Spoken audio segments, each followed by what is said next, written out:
Bienvenue sur InfoLive TV, ici Dina Cohen pour un flash d'information. Selon un rapport de l'agence juive, quelques 200 juifs vivant près de la ville Gori dans le sud de l'Ossétie ont été évacués vers la capitale géorgienne après le déclenchement des hostilités avec la Russie, il y a 2 jours. L'état de guerre a été déclaré et les combats se veulent violents. On déplore jusqu'à maintenant plus de 1500 morts. Ces combats qui avaient commencé jeudi par une offensive géorgienne ont pour but de garder le contrôle de l'Ossétie du Sud, point de discorde entre la Géorgie et la Russie.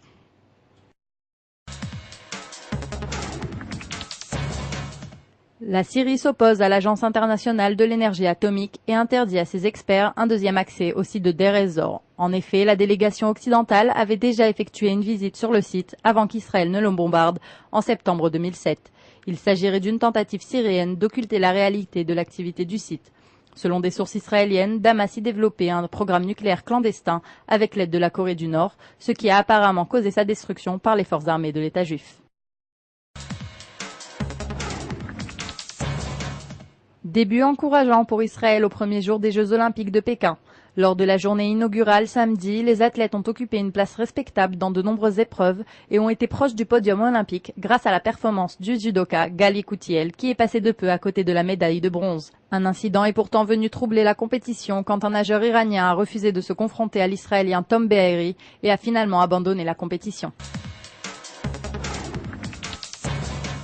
Shimon Peres continue ses rencontres diplomatiques dans le cadre de son voyage en Chine pour les Jeux Olympiques. En effet, le Premier ministre russe Vladimir Poutine s'est entretenu avec le président israélien et a affirmé que la Russie était opposée à voir l'Iran posséder l'arme nucléaire.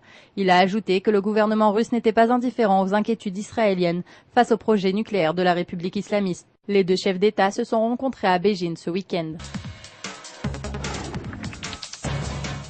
Une roquette Qassam a été tirée ce samedi depuis Gaza et a atterri dans un terrain vague à proximité du conseil régional de Sha'ara Negev dans le Negev occidental. Le système d'alarme Tseva Adom s'est mis en marche en soirée quelques secondes avant l'explosion. On ne déplore ni blessés ni dégâts. Malgré la trêve signée en juin avec le Hamas, plusieurs dizaines de Qassam ont été tirés depuis et la dernière attaque sur la région date d'il y a 3 jours. Selon les services de renseignement israéliens, le mouvement islamiste profiterait de cette période de calme pour se réarmer et se préparer au prochain conflit. C'est la fin de ce journal, merci de l'avoir suivi sur InfoLive TV, la première télévision sur Internet qui émet depuis Jérusalem en 4 langues.